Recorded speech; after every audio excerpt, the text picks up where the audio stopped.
갈라디아서 3장 10절에서 14절. 살아계신 하나님이 오늘 또 우리에게 말씀하십니다. 믿음으로 사모함으로 잘 받는 저와 여러분 되기를 바랍니다. 제가 봉독하겠습니다. 무릇 율법 행위에 속한 자들은 저주 아래에 있나니 기록된 바 누구든지 율법책에 기록된 대로 모든 일을 항상 행하지 아니하는 자는 저주 아래에 있는 자라 하였음이라. 또 하나님 앞에서 아무도 율법으로 말미암아 의롭게 되지 못할 것이 분명하니 이는 의인은 믿음으로 살리라 하였음이라. 율법은 믿음에서 난 것이 아니니 율법을 행하는 자는 그 가운데서 살리라 하였느니라.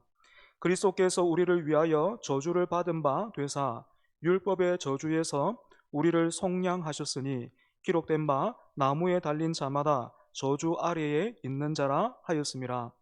이는 그리스도 예수 안에서 아브라함의 복이 이방인에게 미치게 하고 또 우리로 하여금 믿음으로 말미암아 성령의 약속을 받게 하려 함이라. 아멘. 여러분, 오늘 본문 11절 그리고 또 12절 보면 공통적으로 사용되고 있는 동사 하나가 있어요. 굉장히 중요한 동사인데 여러분 보이십니까? 살리라 라는 동사가 11절, 12절 같이 사용되고 있습니다. 11절에는 의인은 믿음으로 살리라 이렇게 되어 있고 12절에는 율법을 행하는 자는 그 가운데서 살리라 이렇게 되어 있습니다. 우리가 살피고 있는 이 갈라디아서가 하나님을 믿지 않고 예수 그리스도의 복음을 모르고 있는 그런 사람에게 보낸 편지가 아니라 교회를 향한 편지임을 우리가 생각해 본다면 지금 교회 안에 전혀 다른 길을 가고 있는 두 부류의 사람이 있다라는 것 지금 바울이 말하고 있죠. 그죠? 먼저 율법을 행하면서 그 가운데서 사는 사람이 어떤 사람인지 우리가 살펴보면 10절에서는 이 사람을 향해서 율법 행위에 속한 자들 이렇게도 부르고 있습니다. 여러분 계속해서 율법이 언급되고 있죠. 그죠? 율법이 무엇입니까? 이스라엘 백성들을 향한 하나님의 인도와 교훈과 명령을 포함하고 있는 지침입니다. 그렇다면 왜 하나님은 이스라엘에게 이런 법을 주셨을까요? 이스라엘이라는 이름에 그 뜻이 있습니다. 그 의미가 있어요. 이스라엘은 원래 이 민족의 이름이 아니라 누구의 이름이에요? 야곱의 이름이에요. 그지? 야곱이 하나님으로부터 야복 강가에서 씨름하다가 하나님으로부터 새롭게 받은 이름이 이스라엘이잖아요. 그지? 이스라엘 이 이름에 여러분 어떤 뜻이 있습니까? 하나님과 겨루어 이겼다라는 그런 의미가 있습니다.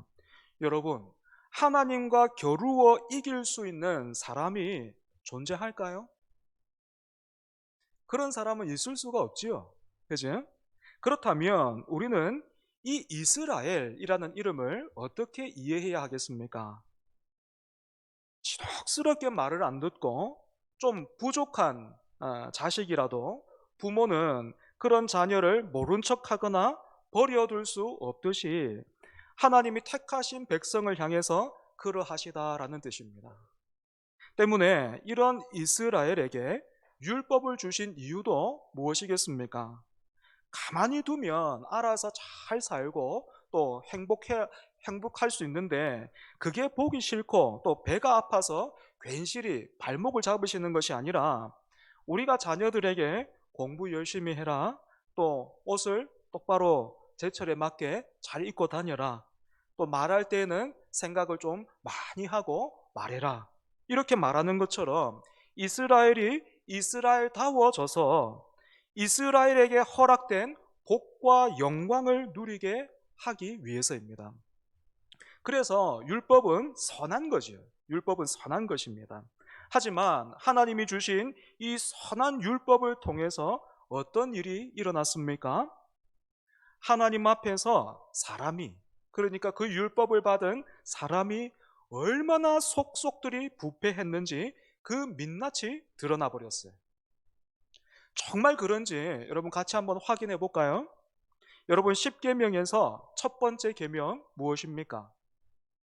너는 나 외에는 다른 신들을 내게 두지 말지니라 이지 그지? 여러분 이 말은 단순히 두 가지 종교를 같이 가져서는 안 된다 그런 말이 아니에요. 너는 나 외에는 이라는 말은 내 옆에 나란히 이 뜻입니다. 내 옆에 나란히.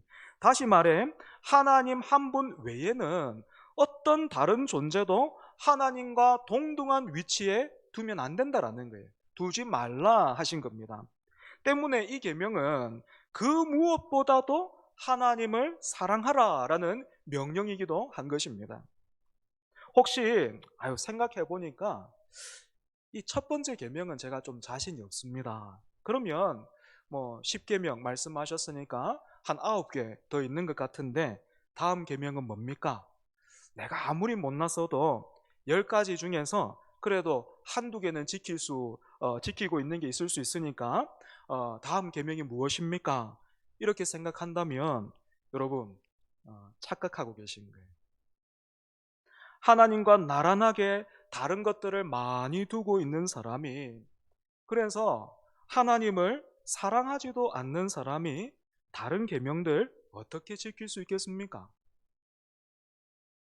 그런데 율법 행위에 속한 자들은 율법을 통해서 이런 자신의 실체를 깨닫고 또 돌이키고 이렇게 애쓰는 것이 아니라 이 율법을 채점 기준으로 사용을 해요.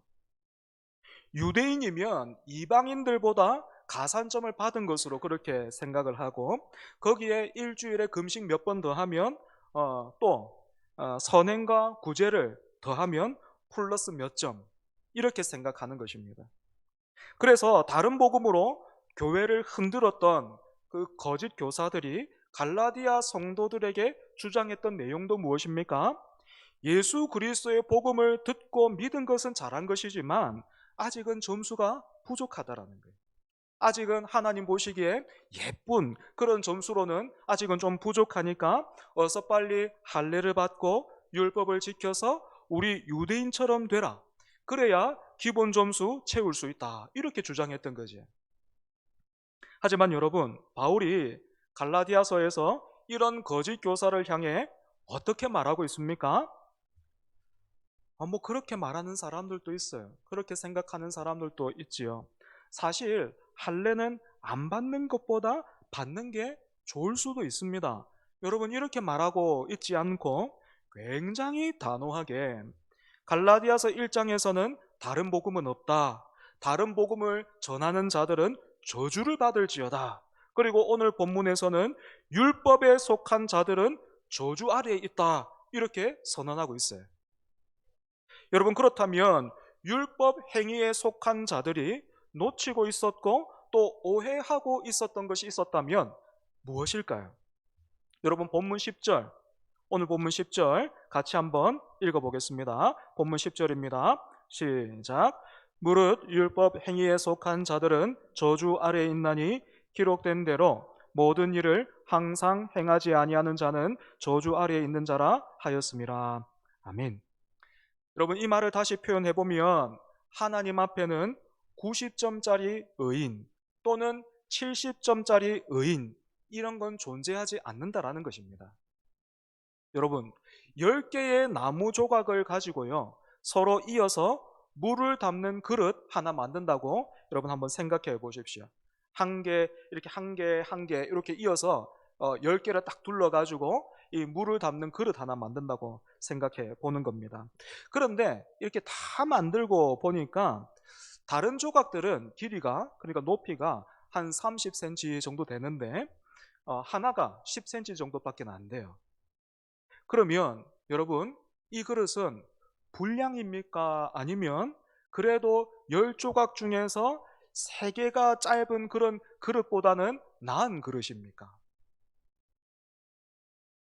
10개 중에 1개가 짧거나 3개가 짧거나 모두 불량이기는 매 한 가지지. 그죠? 그리고 여러분 다시 한번 10절 보십시오. 율법에는 조건이 있습니다. 그것이 무엇입니까? 모든 일을 항상 행해야 한다라는 것입니다. 세상에 누가 이렇게 모든 일에 있어서 항상 율법을 지킬 수 있습니까?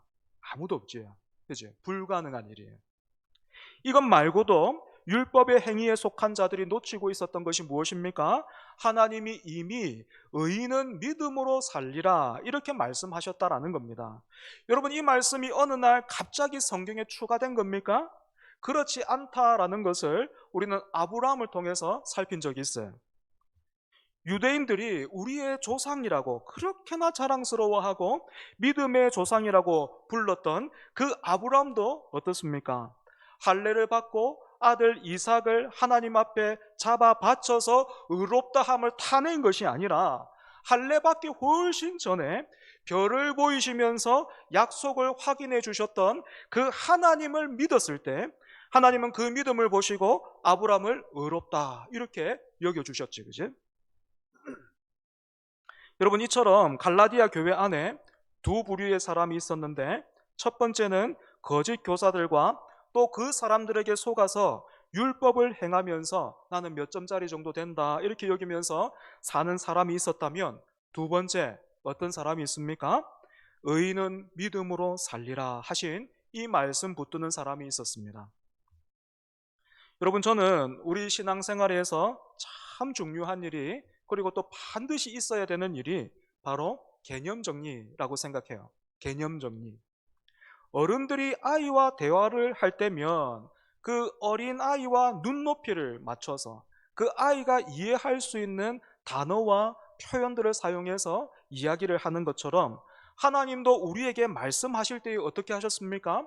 하나님의 수준에서 천상의 언어로 그렇게 말씀하신 것이 아니라 이미 우리가 알고 있고 이미 우리가 사용하고 있는 이 땅의 언어를 가지고 하나님이 말씀하셨어요. 때문에 우리는 성경을 보고 읽기 전에 이미 믿음, 사랑, 은혜 이런 단어의 개념을 우리의 경험을 통해서 이미 알고 있습니다. 어느 정도 이렇게 느끼는 게 있어요. 알고 있는 게 있다라는 거죠. 그런데 그렇게 선 개념으로만 성경을 읽으면 오해가 생기고요. 얼마 못 가서 걸려 넘어질 수밖에 없습니다. 그래서 건강한 신앙생활을 하려면 익숙한 용어들을 성경을 통해서 다시 개념을 정리하는 일이 반드시 필요한데요. 믿음이 무엇인지 참 많이 말할 수 있지만 오늘 본문을 통해서 우리가 한번 찾아본다면 믿음은 저주 아래에 있던 우리가 하나님이 내어주신 새 길을 가는 것이다 이렇게 말할 수 있어요. 저주 아래에 있던 우리가 하나님이 열어주신 새 길을 가는 것이다. 하나님 앞에는 99점짜리 의인도 죄인이고요, 10점짜리 의인도 죄인입니다. 그래서 유대인이나 이방인이나 한평생을 어떻게 살아도 하나님 앞에서는 부족함이 드러날 수밖에 없고 심판과 저주를 피할 수 없게 되었습니다. 그런데 야곱이 외삼촌 라반과 그 형 에서 사이에서 이제는 꼼짝없이 죽었구나 그렇게 싶었을 때 하나님이 그런 야곱에게 씨름을 걸어 오셨던 것처럼 하나님이 저주 아래에 있던 우리에게 친히 생명의 길을 내어주셨어요. 길을 열어주시되, 여러분, 하나님께서 어떻게 길을 열어주셨습니까? 본문 13절 같이 읽겠습니다. 13절입니다. 시작. 그리스도 예수께서 우리를 위하여 저주를 받은 바 되사 율법의 저주에서 우리를 속량하셨으니 기록된 바 나무에 달린 자마다 저주 아래에 있는 자라 하였습니다. 하나님이 길을 누구를 통해서 여셨습니까?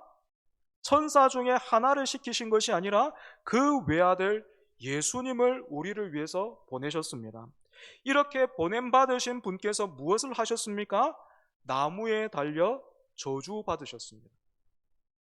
신명기 21장 23절을 보면 나무에 달린 자는 하나님께 저주를 받았습니다 하신 말씀이 있습니다. 나무에 달렸기 때문에 저주를 받는 것이 아니고요, 저주를 받았다라는 표시로 나무에 달았던 겁니다. 복음서를 잘 읽어보면 예수님 주변에는 예수님을 환영하고 예수님을 좋아하는 사람들만 있었던 것이 아닙니다. 예수님 주변에는 종교 지도자들을 비롯해서 예수님을 해하려고 호시탐탐 기회를 엿보던 사람들이 있었습니다. 그럼에도 불구하고 예수님은 자신을 다른 것이 아니라, 다른 방법이 아니라 십자가에 자기를 내어주셨어요. 이유가 무엇입니까? 우리를 위해서 저주를 받으시기 위해서입니다. 하나님 앞에 저와 여러분이 달려 있어야 할 그 자리, 우리가 있어야 할 그 저주의 자리에 예수님이 대신 가신 거예요. 이렇게 죄 없는 분이 그 몸을 찢으시고 피를 흘리심으로 하신 일이 무엇입니까? 우리를 속량하셨다, 이렇게 되어 있습니다. 속량은요, 값을 치르고 노예를 사는 것을 말해요. 하나님은 예수님이 십자가에서 찢으신 몸과 흘리신 그 피로 우리를 저주의 자리에서 해방시키시고 하나님의 소유로 삼으신 거예요. 하나님이 그 아들의 피값으로 우리를 사신 겁니다. 하나님의 소유로 사신 거예요. 사랑하는 여러분, 아브라함이 밤하늘의 별을 보면서 하나님이 주신 약속을 믿었던 것처럼 예수님의 십자가를 보면서 하나님이 나를 위해서 하신 일, 그 십자가를 나를 위한 십자가로 믿는 그 사람을 하나님은 의인이라 이렇게 칭해 주시는 것입니다. 이렇게 십자가를 통해 하나님께 나아가는 자들에게 14절을 보면 하나님이 두 가지 복을 주시지요. 그것이 무엇입니까? 아브라함의 복과 성령의 약속입니다. 여러분, 아브라함이 받은 복이 무엇입니까? 아브라함이 받은 복 무엇입니까? 여전히 100세 얻은 이삭입니까? 여러분, 그렇지 않습니다. 아브라함이 받은 복은 그를 택하시고 찾아가셔서 부르시고 그의 평생에 동행하시면서 믿음의 조상으로 빚어내신 하나님이에요. 그렇다면 성령의 약속은 무엇을 의미합니까? 예수 그리스도의 복음, 즉 예수님께서 내가 받아야 할 심판과 저주를 십자가에서 모두 도말하셨다라는 것을 믿는 사람은 약속하신 대로 성령 하나님이 그 사람 가운데 거하시는 것이죠. 성령 하나님이 우리 안에서 무슨 일 하십니까? 우리를 예수님께로 인도합니다. 우리를 예수님께로 인도하고 예수 그리스도의 아름다우심을 보게 하시고 그 결과로 예수님을 사랑하게 하시고 또한 예수님을 닮아가게 하시는 겁니다. 때문에 14절에 나오는 이 두 가지 복은 사실 하나를 말하는 겁니다. 하나. 그것이 무엇입니까? 오늘 우리는 예수 그리스도를 통해서 하나님과 화목하게 되었다라는 것입니다. 그래서 하나님은 예수님을 믿는 오늘 우리를 그저 몇 점짜리 그렇게 보시는 것이 아니라 어떻게 보십니까? 예수님을 보시듯이, 예수님을 보는 것처럼 오늘 저와 여러분을 보신다라는 것입니다. 여러분, 이것이 갈라디아 교회가 바울로부터 들었던 복음이에요. 여기에 무엇인가를 덧붙인다면 예수님께서 십자가에서 다 이루었다 하신 것에 반하는 것이 되는 거지. 그지? 그렇다면 여러분, 갈라디아 교회와 성도들은 왜 이 복음을 들었음에도 불구하고 다른 복음에 빠지게 되었겠습니까? 이유가 무엇일까요? 어느 순간 마음에서부터 이 예수 그리스도의 십자가가 희미해지기 시작했기 때문입니다. 예수님은 누구든지 나를 따르려거든 자기를 부인하고 자기 십자가를 지고 나를 따를 것이니라 이렇게 말씀하셨는데 어느 순간부터 이 사람들이 이 십자가를 내려놓은 거예요. 여러분, 십자가를 붙들고 십자가를 바라보면서 십자가를 의지해서 살아가는 것은 무엇을 의미합니까? 늘 하나님 앞에서 이 십자가만 보면 죄스러워가지고 너무 미안해가지고 눈물 흘리는 여러분 그런 것을 말하겠습니까? 너무 부끄러워가지고 막 얼굴 못 들고 하나님 그 시선도 못 맞추면서 늘 고개를 떨어뜨리고 이 땅만 보면서 살아야 되는 여러분 그런 삶을 의미합니까? 그렇지 않습니다. 팀 켈러 목사님은 이렇게 말했어요. 여러분 잘 들어보십시오. 복음은 생각보다 우리를 낮추기도 하고 생각보다 우리를 높이기도 한다. 예수 그리스도의 복음은 생각보다 우리를 낮추기도 하고 생각보다 우리를 높이기도 한다. 예수님의 십자가는 스스로를 보면서 이 정도면 내가 남들보다 괜찮지. 이 정도면 내가 남들보다 몇 점 정도는 되지. 그렇게 자신만만해 하고 있는 우리를 사정없이 하나님의 저주 아래로 데리고 가요. 뿐만 아니라 예수님의 십자가는 내가 구하지도 않았고 상상할 수도 없었던 하나님의 자녀라는 그런 자리로, 그런 신분으로 우리를 인도하기도 합니다. 때문에 여러분, 이 십자가를 붙들고 의지하고 있는 사람은 그 누구를 향해서도 나는 당신과 달라요. 우리는 당신과 달라요. 나처럼만 하면 하나님이 복 주실 거예요. 나처럼만 하면 하나님이 은혜 주실 거예요. 이렇게 말할 수가 없는 겁니다. 또한 이 십자가를 붙들고 의지하는 사람은 하나님 앞에서나 사람 앞에서나 더 이상 자신의 가치를 증명하려고 하지도 않습니다. 왜냐하면 예수님의 십자가가 모든 것을 말해주고 있기 때문에 그렇지요. 하지만 우리 안에서 이 십자가가 희미해지기 시작하면, 그래서 여러분, 어느 순간 십자가가 장식이 되고 이론과 철학과 공식이 되어버리면 율법의 행위에 속한 사람들처럼, 이 갈라디아 교회를 어지럽혔던 그 거짓 교사들처럼 다른 거 자랑하는 거예요. 유대인입니다. 할례 받았습니다. 율법을 지키고 있어요. 그래서 나는 당신들과 달라요. 당신들이 우리처럼 되어야 됩니다. 이렇게 다른 걸 자랑하게 되는 것입니다. 말씀을 정리하겠습니다. 누가복음 18장을 보면 예수님이 비유로 성전에서 기도하는 두 사람에 대해서 말씀하신 내용이 있습니다. 한 사람은 바리새인이고 한 사람은 세리인데, 바리새인은 이렇게 기도하죠.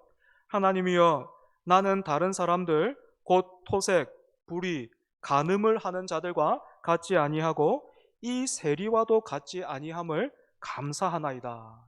말하자면 저기에 있는, 저 뒤편에 있는 세리에 비하면 나는 8, 90점 정도 됩니다. 이 뜻이잖아요. 그지? 이에 반면에 세리는 멀리 서서 성전에 오기는 왔는데 감히 앞으로 나오지도 못하고 멀리 서서 감히 눈을 들어서 하늘을 쳐다보지도 못하고 자기 가슴을 치면서 하나님 불쌍히 여기소서, 나는 죄인입니다. 이렇게 기도했습니다. 다시 한번 점수로 말해보자면, 하나님, 나는 빵점도 과해요. 나는 정말 손을 쓸 수가 없어요. 이렇게 고백한 거예요. 예수님은 이 둘 중에 8, 90점 정도 되는 바리새인이 아니라 빵점도 과합니다. 나는 빵점도 과해요. 이렇게 고백했던 그 세리가 의롭다 하심을 받고 집으로 돌아갔다. 이렇게 되어 있어요. 여러분, 단순히 기도의 응답을 받았다 이렇게 말씀하시지 않고 어떻게 해요? 의롭다 하심을 받았다 이렇게 되어 있습니다. 하나님으로부터 하나님과의 그 관계가 회복되었다는 거죠. 사랑하는 여러분, 요즘 들어서 주변에 유난히 나보다 못난 사람 또는 나보다 잘난 사람이 보입니까? 그래서 어떤 사람 앞에 딱 서면은 내가 좀 한 90점 정도 되는 것 같고, 또 어떤 사람 앞에 딱 서면 뭐 20, 30점밖에는 안 되는 것 같고. 여러분, 그렇습니까?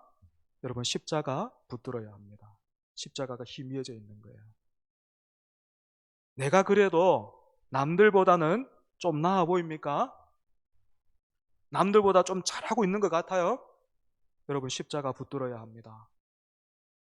나는 빵점도 과한 사람입니까? 그 사람도 예수 그리스도의 십자가를 붙들어야 합니다. 우리를 위하여 십자가에 달리신 예수 그리스도를 바라보고 그분을 사랑하십시오.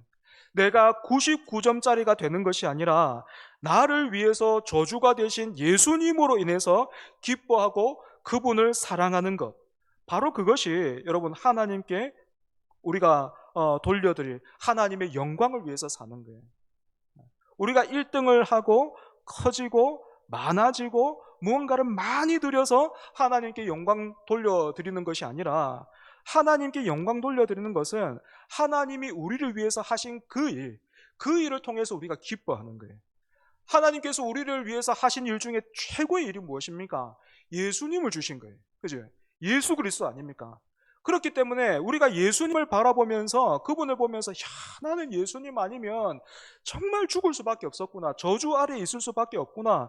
나는 예수님 아니면 어떻게 살아갈지 몰랐다. 그렇게 말하는 것, 그렇게 예수님을 기뻐하고 즐거워하는, 그것이 바로 하나님께 영광 돌려드리는 것입니다. 그와 같이 올 한 해 하나님께 영광 돌려드리는 저와 여러분 되기를 바랍니다. 우리 말씀을 기억하면서 함께 찬송하겠습니다.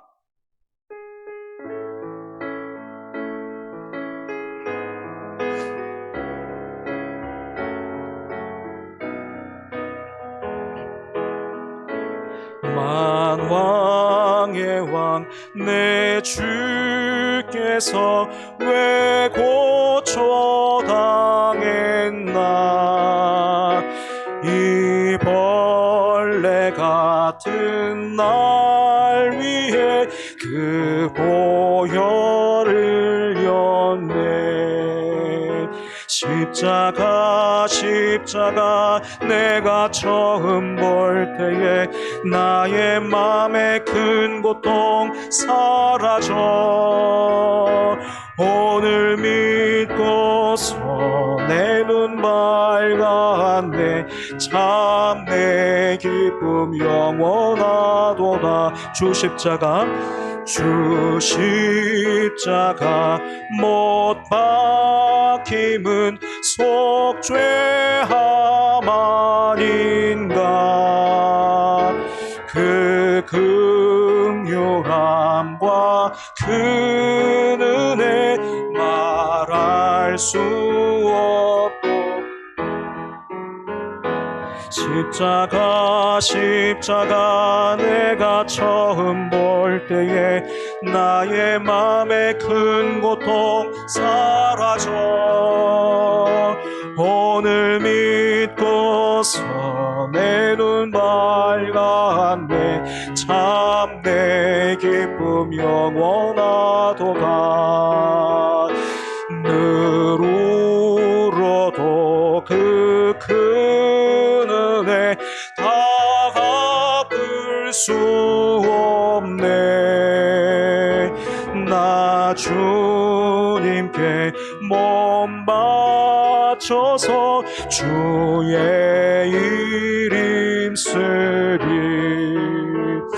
십자가 내가 처음 볼 때에 나의 맘의 큰 고통 사라져. 오늘 믿고서 내 눈 밝았네. 참 내 기쁨 영원. 십자가 내가 처음 볼 때에 나의 맘의 큰 고통 사라져. 오늘 믿고서 내 눈 밝았네. 참 내 기쁨 영원하도다. 사랑하는 여러분, 함께 기도합시다. 여러분, 오늘 말씀을 통해서 우리가 믿음에 대해서 다시 배웠습니다. 믿음이 무엇입니까?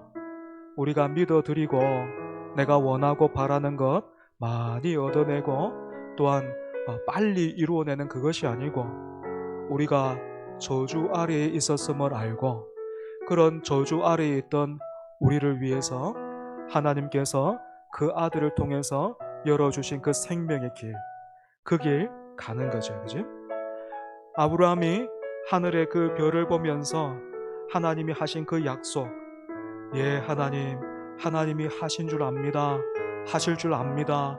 그렇게 믿었을 때 하나님이 그 믿음을 통해서 의롭다 하셨던 것처럼, 여러분, 오늘 복된 주일을 통해서 또 말씀 앞에서 우리가 그 믿음 회복하고 새롭게 가졌으면 좋겠습니다. 여러분, 십자가가 어느새부터 희미해져 있지 않습니까? 누구든지 자기를 부인하고 자기 십자가를 지고 나를 따르라. 우리 주님 그렇게 말씀하시는데, 우리 예수님 따르기는 하는데 다른 것 붙들고 다른 것 손에 쥐고 그렇게 우리가 예수님 따르려고 하지 않았습니까? 그러다 보니까 우리가 지치는 거잖아요. 그죠? 그러다 보니까 우리가 넘어지는 거잖아요. 이 시간 같이 기도합시다. 예수 그리스도의 그 십자가, 그 은혜, 하나님, 우리가 다시 한번 힘있고 또 깨닫고 더딥기를 원합니다. 그래서 하나님, 우리가 사랑하기를 원하고 예수님 사랑하기를 원합니다. 그런 은혜 더해달라고 이 시간에 함께 기도하겠습니다. 하나님 아버지 감사합니다. 하나님, 예수님을 믿고 있지만, 하나님을 믿고 있지만 하나님 어느새 하나님과 나란히 많은 것들을 두고 또한 하나님을 사랑하지 않으면서 그 사랑이 식어져 있는 채도 모르게 그것이 일상이 되어버려서 아버지 하나님, 그렇게 하나님 우리가 살아오고 있었는데 하나님, 그런 우리에게 다시 한번 말씀해 주셔서 감사합니다. 누구든지 나를 따라오려거든 자기를 부인하고 자기 십자가를 지고 주를 따를 것이니라 말씀하셨는데, 그 십자가가 희미해져 버린 우리에게 다시금 십자가 붙들라 말씀하여 주시고, 다시 의의 길을 따르라, 다시 믿음을 회복하라 하나님 말씀하여 주시니 주님 감사합니다. 아버지 하나님, 예수 그리스도의 그 십자가, 그 십자가의 은혜와 하나님 그 십자가의 능력을 다시 한번 우리가 경험하고 우리가 깨달아 알기를 원합니다. 하나님, 우리에게 은혜 더하여 주시고 아버지 하나님, 우리에게 믿음 더하여 주시옵소서. 아버지, 그래서 참으로 하나님, 이 혼란스럽고 혼탁한 이 시대에 하나님, 우리가 다른데 기웃거리는 것이 아니라, 다른 유혹에 넘어지는 것 아니라 끝까지 하나님, 우리 안에 계신 성령 하나님으로 인하여서 믿음의 그 한 길 걸어갈 수 있는 우리 모두가 될 수 있도록 주님 은혜 더하여 주시옵소서. 갈수록 우리가 주님을 더욱 사랑하고 시간이 더할수록 우리가 주님을 닮아가는 하나님, 우리 모두 될 수 있도록 주님 은혜 더하여 주시옵소서. 하나님이 우리를 위해서 하신 그 일, 우리가 아버지 힘써 깨달아 알게 하여 주시고 그 일을 통하여 하나님께 영광 돌려드리는 하나님, 우리 모두 될 수 있도록 주님 은혜 더하여 주시옵소서.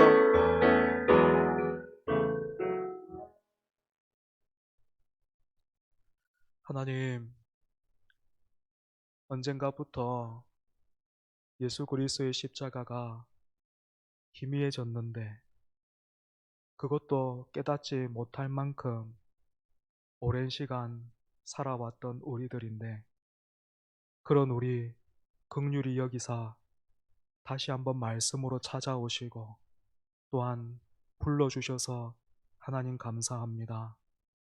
예수 그리스도의 그 십자가, 하나님께서 우리를 위해서 열어주신 그 생명의 길, 그 영생의 길, 그 은혜와 그 사랑과 그 신실하심을 우리가 다시 한번 깨닫게 하여 주시고 거기에 붙들려 믿음으로 살아가게 하여 주시옵소서.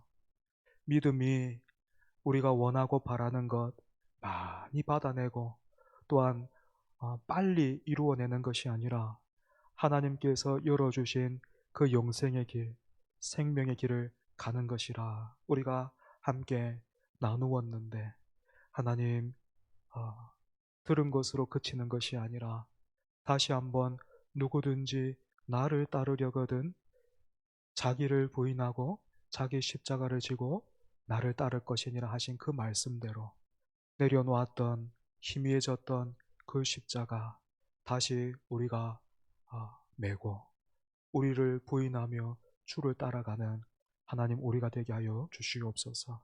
그래서 하나님, 많이 혼탁해지고 혼란스러운 이 시대에, 그래서 참으로 그 칼날 위를 걸어가는 것 같은 하나님, 이 시대에 좌로나 우로나 치우치지 아니하고 다른 것 자랑하거나 내세우지 아니하고 예수 그리스도 바라보면서 예수 그리스도 사랑하면서 예수 그리스도를 자랑하면서 믿음으로 한 길 가는 우리 되게 하여 주옵소서. 예수님 이름으로 기도합니다. 아멘.